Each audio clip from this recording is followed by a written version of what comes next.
Ramen. What? I ain't institutionalized.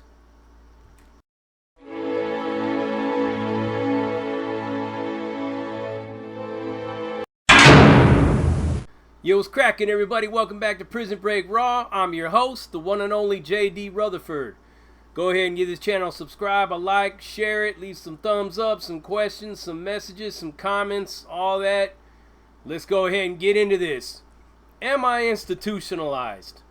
You know, I often ask myself that same question, but there's a lot of things that are in what's called your blind pain. Your blind pain are things that you can't see in yourself, but other people can see in you. But before we go into that, check this out, huh? What you think of them Raiders, baby? I mean, I get it, man. It's a Khalil Mack jersey. Okay, all right. You know what? I got it when he was still hitting for the Raiders, and no sooner did I get this fucking jersey, boom, transferred him to Chicago Bears. But you know what? I'm gonna rock it anyways, man, because these things ain't cheap. I'm pretty sure you know. Got my Raider cap on. You ready for that football season kicking off? The Raiders won the preseason game, but we all know that don't mean anything. So enough about football. I didn't come to you to talk about sports. I'm pretty sure you can get all that on ESPN. We're talking about institutionalized behavior. How to spot it in your loved ones or in yourself. Little things that you might be still doing that's kind of like just second nature. It's mechanical because you have really no idea that it's going on. I mean, somebody had pointed out some things to me. I'm going to show you some of them pictures so you get a good laugh out of it.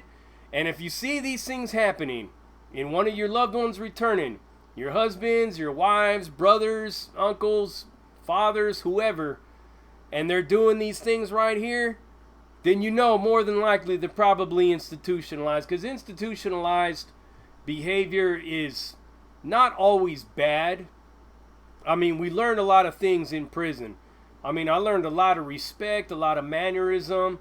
I don't just fly off the handle and disrespect people. I'll call bullshit when I see it.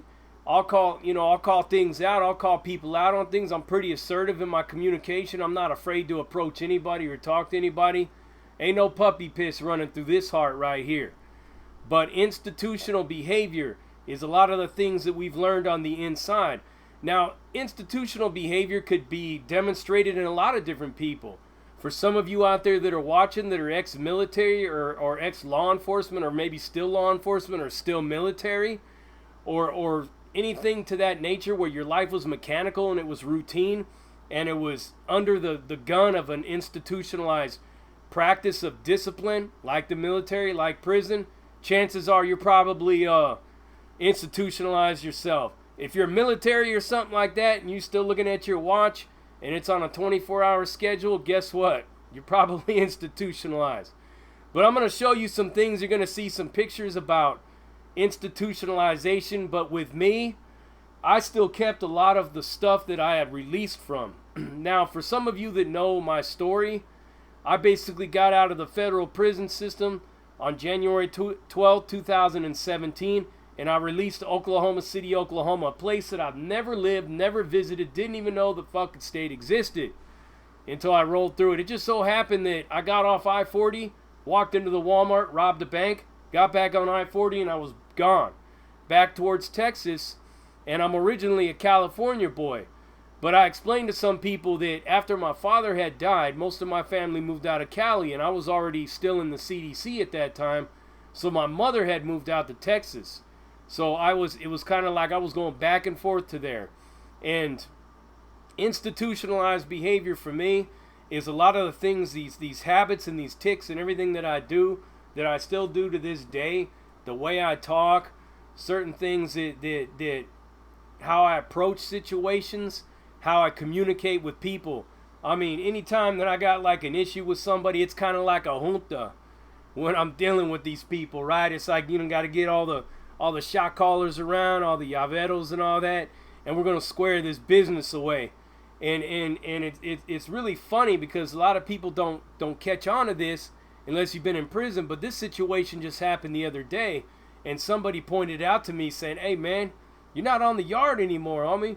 You don't have to You don't have to gather a little meeting like that to get your point across. But you know, these are things, man. I mean, I did a lot of time, and these are things that are kind of ingrained into me, and over the years, it'll probably take a lot more time and more freedom to kind of wean them out of me. But let me show you some of the things that I still got that I released with. Look at that. Shower shoes. These shower shoes was all that I released in, and I still kept them. The reason I kept them is because I still take a shower in these things. Not anymore. I kind of had started to set a goal to break that habit, but I was going into my own shower in these things. I mean, who does that really? Who wears these things in their own shower? I mean, the reason we do it on the inside is for obvious reasons. You got like 100 to 200 different pairs of feet in that shower at any given time, man, and all that funk that's coming off of their body is swimming around down there when in the around the drain, and you don't want to be stepping and all that.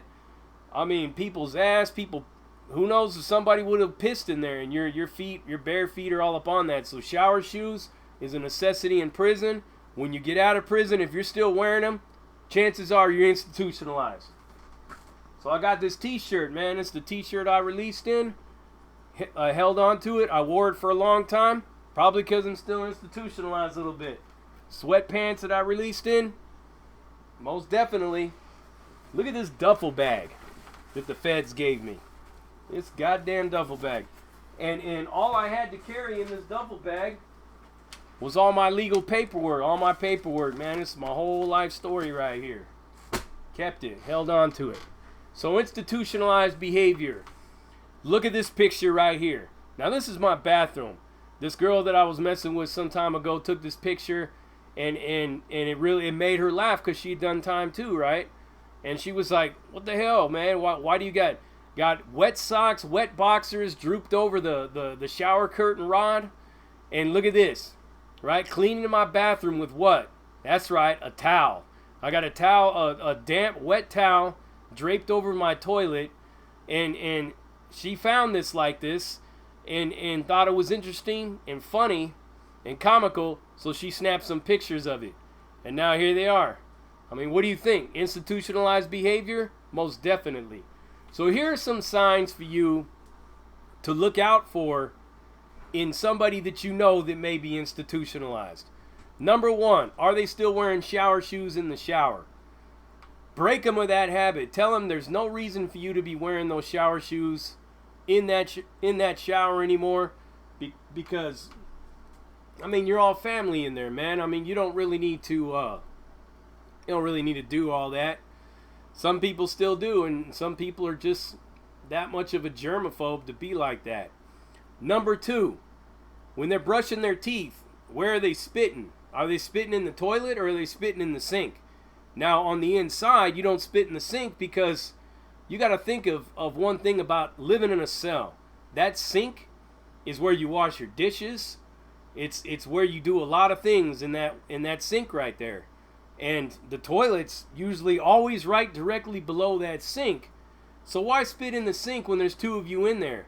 I mean, I don't want to have nothing to do with any of my cellies backwash all up in that sink. So you spit in the toilet on the inside. But on the patio, how many of you are still spitting in the toilet right now? It took me a while to break myself of that habit. I did that for a long time. I was even doing that in the halfway house. I mean, 10 dudes all up in this big giant bathroom, all these sinks, everybody's brushing their teeth, spitting it in the sink. Nobody cares. Nobody's spitting in the toilet. I'm still spitting in the toilet. People are looking at me like I'm crazy. These are just some habits that they're hard to break. So number three, to recognize that somebody's institutionalized. Are they taking a shower in their boxers or in their socks or even their t-shirt, to the most extreme case? If they're doing that and you go into the bathroom after they're in there and you see some damp boxers draped over the rail, over the towel rack, chances are they're still institutionalized. You might want to confront that behavior as well. There's a lot of other things as well, like just certain kinds of movements and everything. How are they making their bed? Are they making their bed with small little folds? Obviously, you can't roll your mattress up. A lot of us and the homies and everything like that, we roll our mattress up. During the daytime, that mattress stays rolled up all day long. Kind of hard to do that with a Sealy or a Serta mattress or even a Tempur-Pedic. But if you got somebody in there that's like making their bed all military style with the little 3-inch folds going down and maybe draping their towel over the corner of their bed, chances are they're still institutionalized. Or put it like this: if your loved one or you refers to your bed as your bunk, you're still institutionalized, my man. I don't care what it is. Another one that is quite interesting as far as institutional behavior is concerned is how do they carry themselves out in society and stuff? Are they shocked to be in one place? Do they look awkward or uncomfortable whenever they're around large groups or in stores or something like that? When you take somebody shopping for the first time, where are they going to? Are they getting all the dehydrated beans and the beef sticks and top ramens and all that kind of shit? Or are they going to go straight to the meat or the produce and all? If they're going straight for the top ramens, chances are they're probably still institutionalized. And a lot of people think that, once you get out, it's like, man, I don't ever want to see a top ramen again. I don't ever want to see that shit again. But you know what? It's kind of hard to break. Every now and then, I still eat top ramens. And if that makes me institutionalized, well, I guess then I'm institutionalized then. Another one is, and this is California specifically, is interacting with other ethnicities. Once you're off that level 4 or that level 3 yard, how hard is it for them to approach somebody of another race? Especially like dealing with the cops. If you ever see somebody, one of your loved ones, or you catch yourself doing this, you're approached by a cop or you're talking to a cop just randomly somewhere, maybe you're at your job, and you put your hands behind your back like that, chances are you're still institutionalized. Another one is if there's a situation where the cops come to your house and you're looking for that homie to take with you, so you're not talking to him alone and you can't find nobody to go with you, and now you don't know what to do, chances are you institutionalized. These are a lot of little things that really kind of stand out. Another one would be, what kind of workout are you doing? Are you still like busting down the burpees? I mean, burpees are great, man. I still like to do burpees. But are you busting them down all the time? Because you don't have to anymore. Because you got more options now. You can go to the gym. You can run down the street. You can run 5 miles and then come back to your house. But if that's all you're still doing, you stuck in them burpees, then chances are you're institutionalized. If you see your loved one and he's doing back arms off of your coffee table, he's probably institutionalized there too. These are little things to look out for and to recognize when they come, because they happen, man. I mean, I catch myself in some of this behavior all the time. And I'm trying to think of a few more examples that you could probably... Oh, how about a coffee mug? I got this coffee mug right here. This is my coffee mug. What does it look like on the inside? Is it filthy, foul, dirty, and stained with all kinds of coffee? If your loved one or you have a coffee mug like this and it's stained all to high hell, you probably institutionalized there too. A lot of this stuff, man, and it's really like beneficial to you for me to point it out, because once you see this behavior in yourself, you can start to work towards removing it out of your daily life. Because, I mean, it's unnecessary at this point. You don't need to sharpen up a nail and tie it all together with a whole bunch of bed sheets and torn up t-shirts, man. You can go out and buy yourself a buck knife if you really need a knife. You don't have to curl water bags anymore. You can go buy dumbbells at Walmart. There's a lot of things, and you ain't gotta make no pruno no more. You just go to the liquor store. All these things, man. And if you're on a fixed income and you smoking bugler and you're ripping out pages of the Bible just to roll that thing up, stop it, man. You institutionalized with that shit right there. So there's many different examples I can come out with. Maybe I'll do a part 2 and get some more examples off the top of my head. I just got off of work not too long ago. I'm chilling out right now in my office here, recording this thing. Can't really think of anything right now, but